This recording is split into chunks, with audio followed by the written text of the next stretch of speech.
ओ श्यामा प्यारी तुझ बिहारी जय जय श्री हरिदास दुलारी। श्यामा प्यारी तुझ बिहारी जय जय श्री हरिदास दुलारी। ओ श्यामा प्यारी तुझ बिहारी जय जय श्री हरिदास दुलारी। ओ श्यामा प्यारी तुझ बिहारी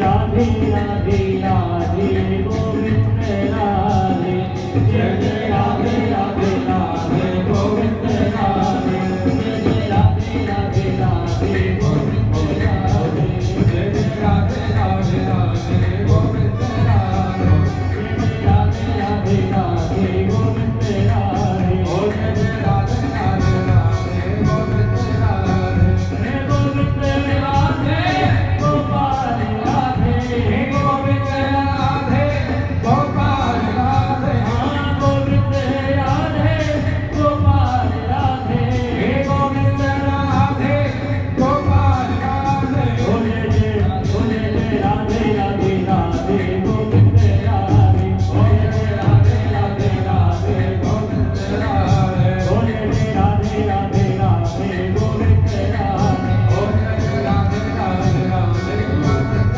राधे। सभी द्वारन को छोड़ के श्यामाई तेरे द्वार रसुभानु की रानी दिख मेरी ओर हो जय जय हो जय जय हो जय जय राधे राधे राधे गोविंद राधे जय जय राधे राधे राधे गोविंद राधे जय जय राधे राधे राधे गोविंद राधे ओ जय जय राधे राधे राधे गोविंद राधे ओ जय जय राधे राधे राधे गोविंद राधे जय जय राधे राधे राधे गोविंद राधे।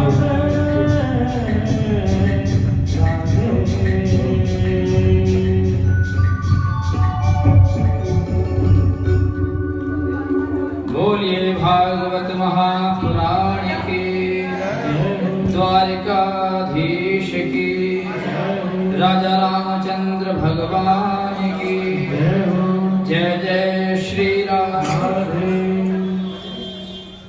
कल की कथा में आप सभी ने श्रवण किया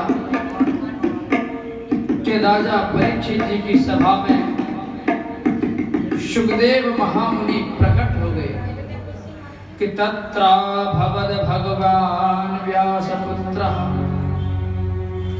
साक्षात मानो व्यास नंदन सुखदेव के रूप में भगवान ही प्रकट हो गए उनके सामने। और राजा परीक्षित जी कहते हे गुरुदेव म्रियमाणस्य किम कर्तव्यम, मरने वाले व्यक्ति को क्या करना चाहिए। सुखदेव जी कहते हे राजन मरने वाला तो हर व्यक्ति है, तुमने बहुत ही अच्छा प्रश्न किया है। सुखदेव जी कहते हैं हे राजन मरने वाले व्यक्ति को परमात्मा की भक्ति करनी चाहिए, परमात्मा का स्मरण करना चाहिए, परमात्मा का कीर्तन करना चाहिए। राजा परीक्षित कहते हैं हे गुरुदेव ये कीर्तन भजन स्मरण, कीर्तन तो जब करेंगे जब कराने वाला होगा, और श्रवण जब कोई कथा कराने वाला होगा, जब कथा कहेगा तभी तो श्रवण किया जाएगा। तो देखो आप लोगों के लिए कीर्तन भी मिल रहा है इस भागवत में, श्री गोपाल जी बिल्डिंग मटेरियल वाले जो हैं उनके द्वारा, और कीर्तन भी मिल रहा है आपको। अब स्मरण घर में कर लेना, बोलो जय श्री कृष्ण। तो तीनों चीजें आपको यहाँ पर प्राप्त हो रही हैं। श्रोतव्यः कीर्तितव्यश्च स्मर्तव्यश्चेच्छताव्यः। इससे क्या होगा, धीरे धीरे भजन करने से, अभ्यास करने से। एक वृंदावन में एक सेठ जी थे, बड़े कंजूस, कंजूस माने कौन तो चिरकुट, जिसके हाथ से कभी धन ना निकलता हो, ऐसे सेठ जी धन अपार। वल्लभाचार्य जी के पास आगे बोले, गुरुदेव अब उम्र 65 की हो गई है, मन करता है भगवान की भक्ति कर लूं, लेकिन गुरुदेव कोई ऐसा उपाय बताओ कि खर्चा ना हो। वल्लभाचार्य जी बोले, सेठ जी भगवान की भक्ति में पैसे की आवश्यकता नहीं, भाव की आवश्यकता है, तुम्हारा भाव होना चाहिए। बोले अच्छा गुरुजी ऐसा भी कोई उपाय है? बोले हाँ ऐसा उपाय है। बोले पैसे की जरूरत नहीं है भगवान को प्राप्त करने के लिए, भाव की आवश्यकता है। बोले क्या उपाय है गुरुजी? वल्लभाचार्य जी ने कहा, सेठ जी ये बताओ सुबह कितने बजे उठते हो? बोले गुरुजी 5 बजे। बोले आज से 4:45 बजे उठना शुरू कर दो। अच्छा गुरुजी क्या करना है? बोले करना कुछ नहीं है, बस बिस्तर में बैठ जाना और बैठ करके स्मरण करना है, ध्यान करना है, सोचना है। क्या सोचना है गुरुजी? बोले बस यही सोचना है कि मैं ठाकुर जी का भक्त हूँ, मैं यमुना स्नान करने के लिए जा रहा हूँ और कमंडलों में जल लेकर के आ रहा हूँ और लड्डू गोपाल जी को स्नान करा रहा हूँ। उसके बाद गुरुजी बोले फिर क्या? फिर भोग लगाना लड्डू गोपाल जी को, बाल भोग नाश्ता ये सब करना प्रक्रिया। सेठ जी बोले गुरुजी ये तो हो जाएगा, ये तो बहुत आसान है। अब सेठ जी ने 4:45 बजे का अलार्म लगा लिया। सेठ जी 15 मिनट डेली करते रहे। सेठ जी की आदत ऐसी होगी, अभ्यास करते करते सेठ जी 4:30 बजे उठना शुरू कर दिया सेठ जी ने। फिर 4 बजे, फिर 3:30 बजे सेठ जी उठ जाते। तो कहते हैं जब सेठ जी को 6 महीने हो गए इस प्रक्रिया को करते करते, तो सेठ जी ने मेरे लड्डू गोपाल जी को स्नान कराया। यमुना जी स्नान करने गए, जैसी बाल भोग लगाया तो याद आया सेठ जी को, अरे दूध में तो 2 बार चीनी डाल दी मैंने, ऐसे कैसे काम चलेगा, कल क्या खिलाऊंगा? तो कहते हैं जैसे ही सेठ जी ने सोचा अभी घुली कोई होगी मिश्री, अभी तो ऐसे निकाले तो कल का काम चला लूंगा। और सेठ जी ने जैसे हाथ उठा कर डालना चाहा दूध में कि मिश्री निकाल लूं, उसी समय लड्डू गोपाल जी प्रकट हो गए। बोले सेठ जी मिश्री ज्यादा डल जाने दो, कोई बात नहीं है, लेकिन तुम्हारा खर्चा तो नहीं हुआ। मतलब क्या है कहने का? उनकी इतनी अनन्य निष्ठा हो गई, उनको लगता ये सब काम ओरिजिनल में हो रहा है, ये सब रियल में हो रहा है, ये भान ही भूल गई, ये मैं स्वप्न में कर रहा हूँ, नाटक कर रहा हूँ और मेरे लड्डू गोपाल जी प्रकट हो गए। इस प्रकार से भगवान की भक्ति हो जाती है। उदाहरण से सोचिए, एक संत जा रहे थे तो एक मंदिर का निर्माण हो रहा था, मंदिर का। तो एक व्यक्ति पत्थर फोड़ रहा था। महात्मा जी ने पूछा भाई क्या कर रहे हो? वह मजदूर बोला तेरी आंख फूट गई, दिखता नहीं पत्थर फोड़ रहा हूं। ठीक ठीक ठीक फोड़ो, अच्छी बात है, फोड़नी चाहिए। यही प्रश्न महात्मा जी ने दूसरे व्यक्ति से कहा। बोले भाई क्या कर रहे हो? उसने हाथ जोड़े, बोले महाराज मैं पढ़ा लिखा तो हूं नहीं, तो परिवार का भरण पोषण कर रहा, तो एक पत्थर फोड़ रहा हूं। महात्मा जी बोले चलो ठीक है फोड़ो। यही प्रश्न तीसरे व्यक्ति से किया। बोले भाई तुम क्या कर रहे हो? उसने कहा महाराज मेरे पास इतना धन नहीं है कि मैं मंदिर में कुछ धन करके सेवा कर सकूं, तो इस शरीर से मैं मंदिर में सहयोग कर रहा हूं। महाराज ये मंदिर का निर्माण हो रहा है, जरा कल्पना करें, तीनों व्यक्ति मजदूरी कर रहे हैं, तीनों व्यक्तियों को समान पैसा मिलेगा, लेकिन तीनों के भाव अलग अलग हैं।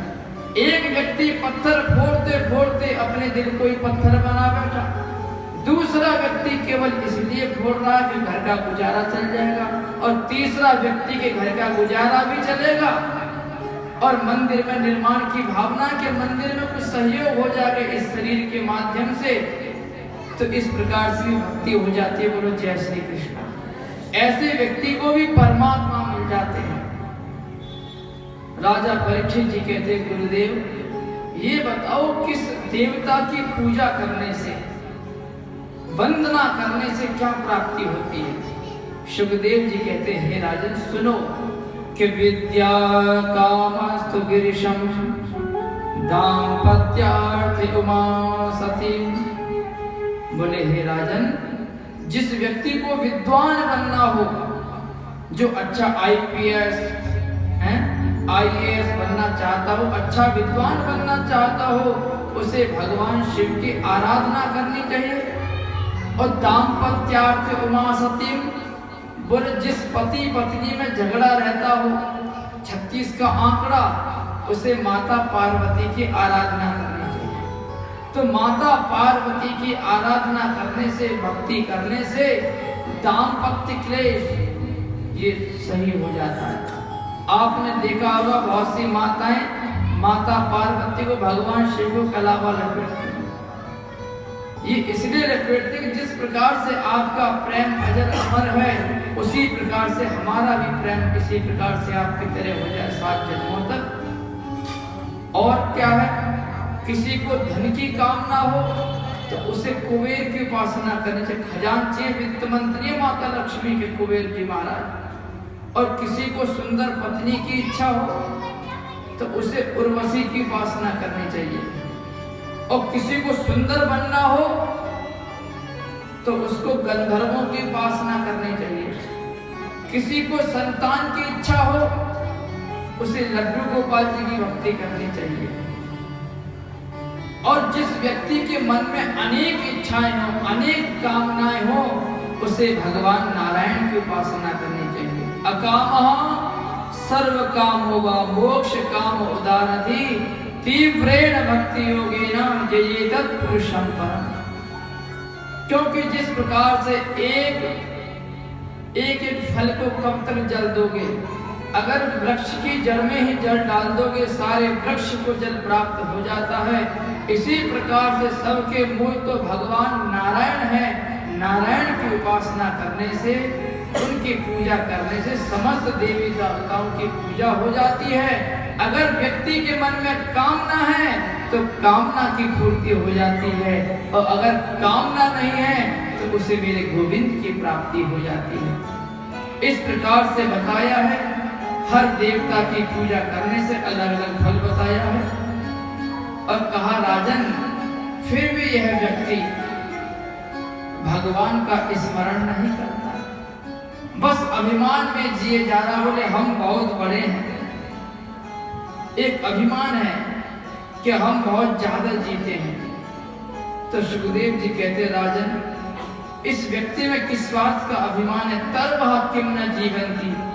अगर ये व्यक्ति अभिमान करे हम जीते बहुत ज्यादा हैं, तो तरव कहते वृक्षों की आयु इनसे ज्यादा होती है। तर्वः किम न जीवन्ति भस्रः किम न स्वतंत्रता। व्यक्ति के हम श्वास लेते हैं, हम जिंदा हैं।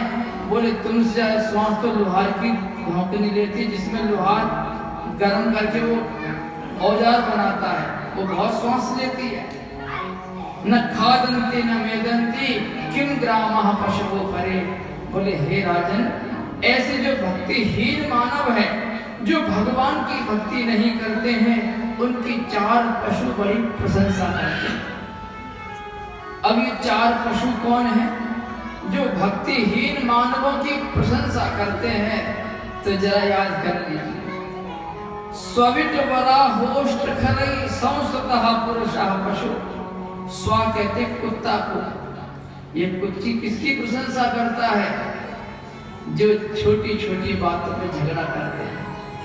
आप एक टुकड़ा डाल दो, 3-4 कुत्ते आपस में लड़ पड़ेंगे। कुत्ता ऐसे मानवों को देख के बड़ा प्रसन्न होता है जो भाई भाई आपस में लड़ते हैं, अड़ोसी पड़ोसी लड़ते छोटी छोटी बात पर। कुत्ता कहता बोले भाई यही स्वभाव तो हमारा, हम भी छोटी छोटी बातों पर लड़ते हैं और यह इंसान भी छोटी छोटी बातों पर लड़ते हैं। फर्क कुछ नहीं, केवल मॉडल चेंज है, बाकी सब सेम है। दूसरा बताया गिटवरा। गिटवरा माने ग्रामीण शुगर। ये किसको देख के प्रसन्न होता है? बहुत से व्यक्ति होते हैं जिनका एक ही लक्ष्य होता है, बोले खाओ पियो मौज उड़ाओ, बाकी कुछ नहीं है, हैं? बोले खा लो पी लो, बाकी कुछ नहीं है। तो ऐसे लोगों को देख के शुगर बड़ा प्रसन्न होता है। वो कहता है ये काम तो मेरा, खाता हूँ पीता हूँ मौज लेता हूँ। तो शुगर ऐसे मानवों को देख के प्रसन्न होता है। तीसरा बताया गधा। ये गधा किसको देख के प्रसन्न होता है? जो मानव जिंदगी भर अपने परिवार का भरण पोषण में लगा हुआ है, 60 साल की उम्र होगी फिर भी लगा पड़ा, बोले और कमा लूं और कमा लूं। उम्र होगी 70 की, बोले अब हाथ पैरों ने काम करना बंद कर दिया। बच्चे बोले पिताजी अब निकलो यहाँ से, खांसते रहते हो किसी मर्ज की, तो चलो जाओ वृंदावन में जाके भजन करो। तो गधा कहता भाई स्वयं हालत है, मैंने भी जब तक मेरे शरीर में ताकत रही, जान रही, पहाड़ों पर चढ़ गए लेकर के, गाड़ा लेकर के पहाड़ों पर चढ़ा, पतली पतली गलियों में गया, लेकिन आज मेरा शरीर वृद्ध हो गया, उसी मालिक ने डंडा मार करके भगा दिया। वही स्थिति संसार के मनुष्यों की, जो जिंदगी भर अपने परिवार का भरण पोषण में लगे रहते, कभी भगवान का भजन नहीं करते, और जब देखते हैं भगवान के भजन करने की उम्र आती है, उस समय चाह करके भी हो नहीं पाता है। जिस प्रकार से इनके बच्चे इनको निकालते हैं, वही काम हमारा मालिक हमारे साथ करता है। तो एक बताया ऊंट। ये ऊंट किसको देख के प्रसन्न होता है? जिसके पास थोड़ा 10-5 करोड़ रुपए आ जाए, थोड़ी विद्या आ जाए, तो बड़ों को नमस्कार करने में, प्रणाम करने में, भगवान के मंदिर में झुकने में शर्म महसूस होने लगती है। तो ऊंट कहता ये स्वभाव मेरा है, मैं भी तो मुंह उठा करके चलता हूँ, और जो व्यक्ति मुंह उठा करके चलता कहीं भी गिर सकता। बोलो जय श्री कृष्ण। तो ऐसे भक्तिहीन मानवों की प्रशंसा 4 पशु करते हैं। सुखदेव जी कहते हे राजन, जिन लोगों ने ये कान पाकर के भगवान की कथा नहीं सुनी, वह तो इस प्रकार से मानो विले बतो रुक्रम अविक्रमान्ये न शृण्वतः कर्णपुटे नरस्य। वह तो सांप के बिल के समान है, वह कान जिनसे हरि की कथा नहीं सुनी जाती है। और जिह्वा से, जिस जिह्वा से भगवान का नाम न लिया जाए, जैसे बरसाती मेढक होते हैं टर टर टर करते रहते हैं, जिस जिह्वा से भगवान का नाम स्मरण ना लिया जाए, तो वह बरसाती मेढक की तरह है। जिन आंखों से भगवान का दर्शन ना किया जाए, तो वह इस प्रकार से, जैसे मोर पंख में आंखें बनी हुई हैं, ये इस प्रकार से। जिन हाथों से भगवान की भक्ति नहीं की जाए, वे हाथ किसी काम के नहीं। जल जाए जिह्वा पापनी श्री राम के बिना, मोर का यूं बेकार नाचना है घनश्याम बिना।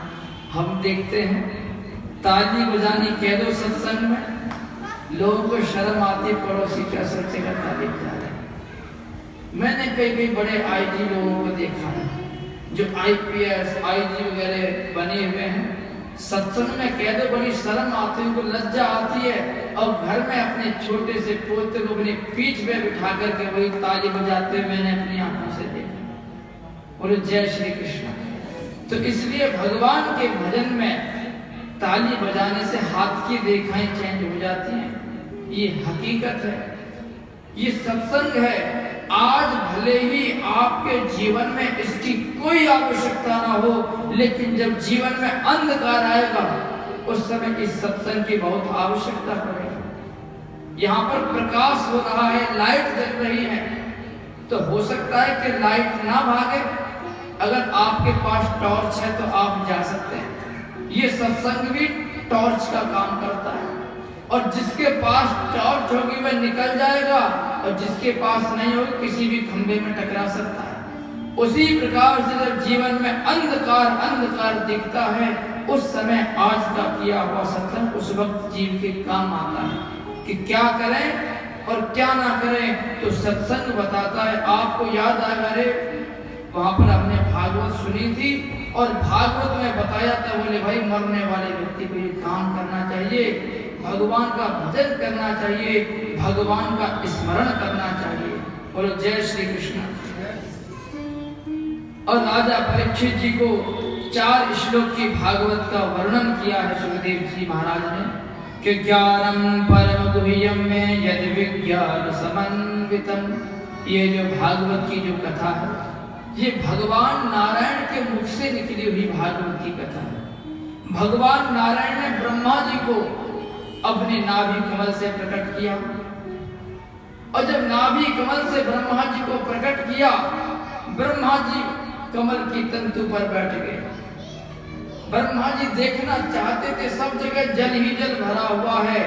ब्रह्मा जी उस तंतु में पुनः प्रविष्ट हो गए, और जैसे ब्रह्मा जी को छोर नहीं मिला, ब्रह्मा जी पुनः आकर के बैठ गए। अब तो क्या था, आकाशवाणी हुई, स्पर्शेतु यत् षोडशमेक विंशम। हे ब्रह्मा जी तब करो। स्पर्श वर्णों में 16वां अक्षर बहता और 21वां प अर्थात तब करो। तब ब्रह्मा जी महाराज ने घोर तपस्या करी। घोर तपस्या करने के बाद भगवान नारायण का दर्शन हुआ, और दर्शन होने के बाद भगवान ने कहा, विधाता तुम संसार की सृष्टि करो, संसार का सृजन करो।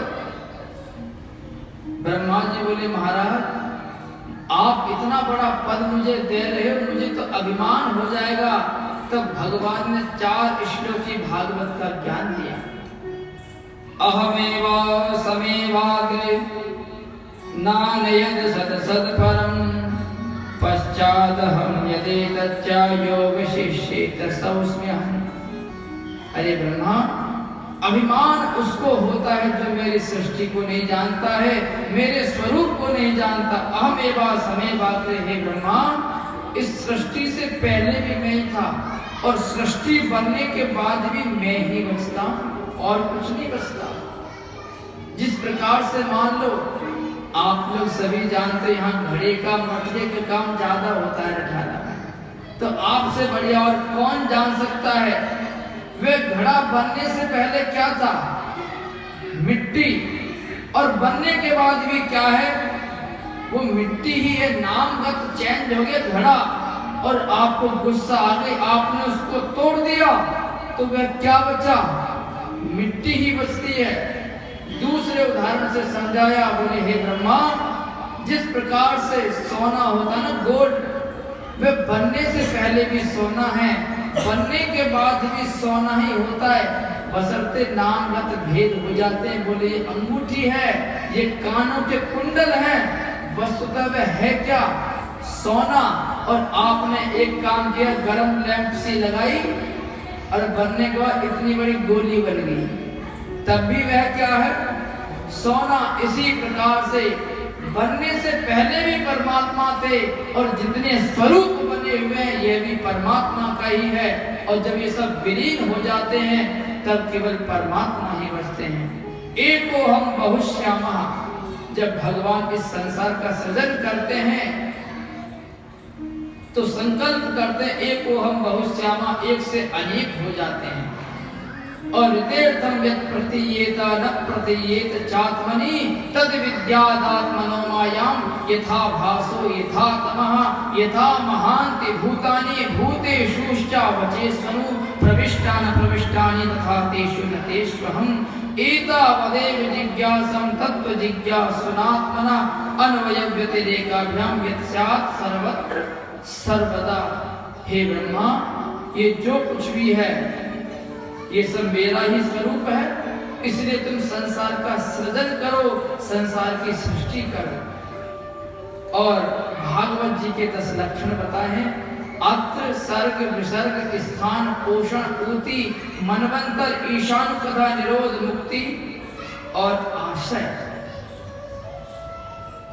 सुखदेव जी कहते हैं परीक्षित, भगवान की प्राप्ति के अनेक उपाय हैं। जैसे मैंने आपको बताया वल्लभाचार्य जी का उदाहरण, आप बिना मंदिर में जाए भगवान की भक्ति कर सकते हैं। सुखदेव जी ने कहा, हे राजन, तुम बताओ तुम्हारी दृष्टि से क्या है, तुम्हें क्या लगता है कि परमात्मा किसको मिलते होंगे?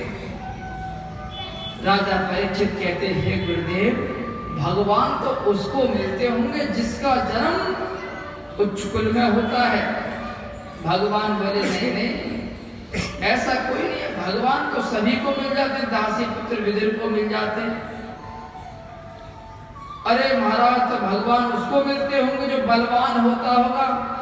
सुखदेव जी कहते, हे राजन, भगवान तो उग्रसेन जैसे राजा निर्बल को मिल जाते हैं। सुनेरी मैंने निर्बल के बदना, भगवान तो निर्बल को भी मिल जाते हैं। बोले महाराज, भगवान पढ़े लिखे को मिलते होंगे, जो बहुत पढ़ा लिखा व्यक्ति होता होगा।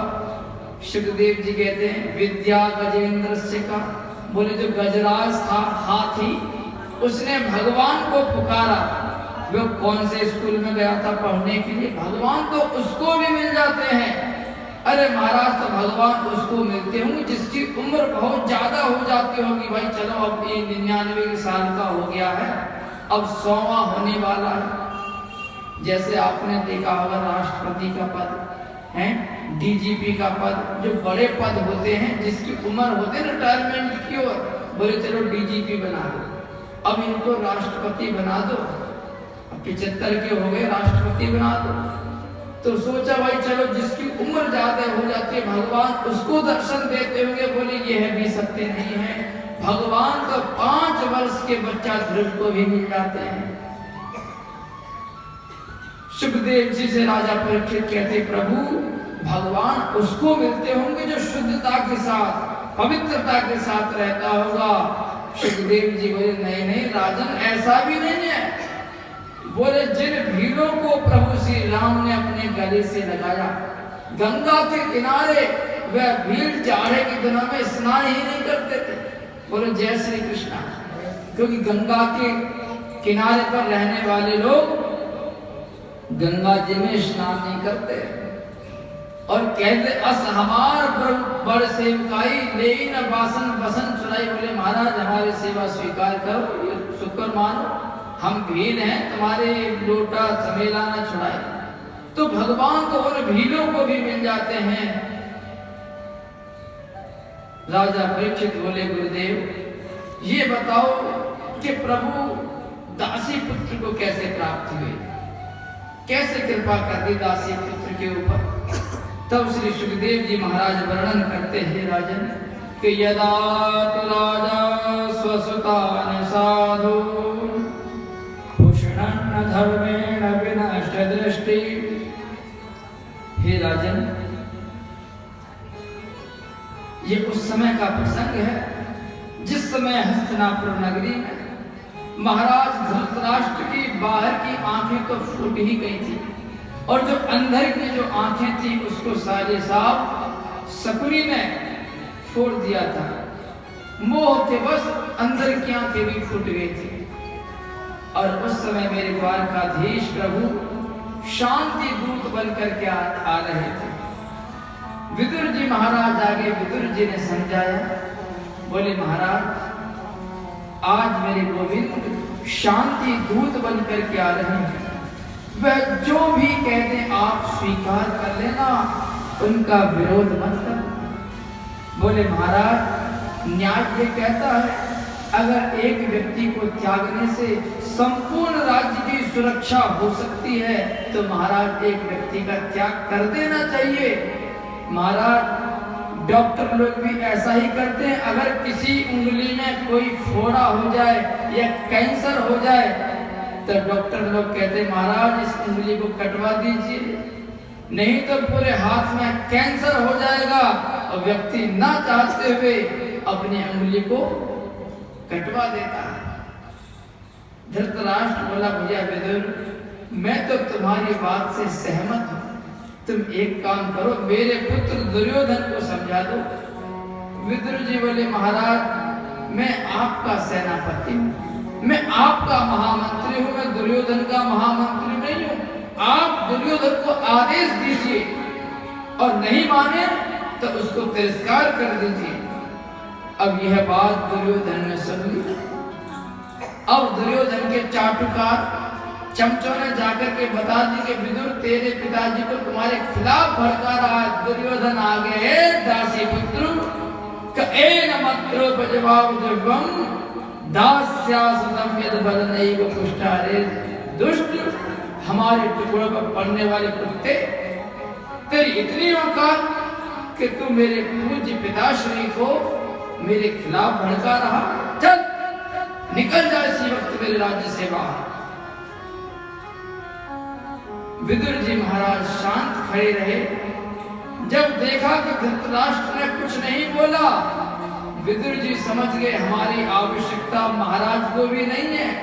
विदुर जी महाराज ने अपना धनुष और बाण दरवाजे पर रख दिया और कह दे दुर्योधन सुन, ये महाभारत का युद्ध का समय आ रहा है।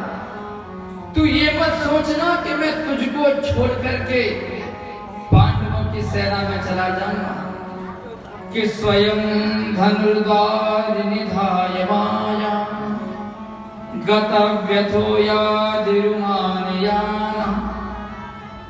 अपना धनुष और बाण दुर्योधन की दहलीज पर रख दिया और श्री विदुर जी महाराज जा रहे हैं। सुखदेव जी कहते हे राजन, यह विदुर नहीं जा रहे। राजा परीक्षित जी ने हाथ जोड़े, बोले गुरुजी फिर कौन जा रहे हैं? सुखदेव जी कहते हे राजन, सनिर्गतः कौरव पुण्य लब्धा। मानो आज इनका पुण्य इनको छोड़ करके जा रहा है, इनका धर्म इनका परित्याग करके जा रहा है। और जिस दिन हमारा धर्म हमारा पुण्य हमारा साथ छोड़ देगा, उस दिन बचने वाली नहीं। एक रावण के दरबार में भी एक पुण्य रहता था। कौन? विभीषण। जब विभीषण ने रावण को समझाने का प्रयास किया, रावण ने लात मार दी और भगा दिया अपमानित करके। तो गोस्वामी जी लिखते हैं, अस कहीं चला विभीषण जबहि आयुहीन भये सब तबहि। जैसे विभीषण जी ने लंका को त्यागा, उसी वक्त सारे के सारे लंकावासी आयुहीन हो गए, सबकी आयु खत्म हो गई। और आज महाभारत में श्री विदुर जी महाराज ने जैसे ही कौरवों का त्याग किया है, उसी समय सारे के सारे कौरवों का पुण्य उनके साथ छोड़ करके चला गया। धर्म दोनों पक्षों में है। पांडव पक्ष में युधिष्ठिर जी महाराज के रूप में धर्म है और कौरव पक्ष में विदुर जी महाराज के रूप में धर्म है। लेकिन पांडवों ने हमेशा धर्म का रक्षा करा। धर्मो रक्षति रक्षिता। जब हम अपने धर्म की रक्षा करते हैं तो धर्म हमारी रक्षा करता है। किसी ने प्रश्न कर दिया, बोले भाई माता जानकी जी ने तो अपने धर्म की रक्षा करी थी। जब रावण साधु का वेश बना करके आ गया,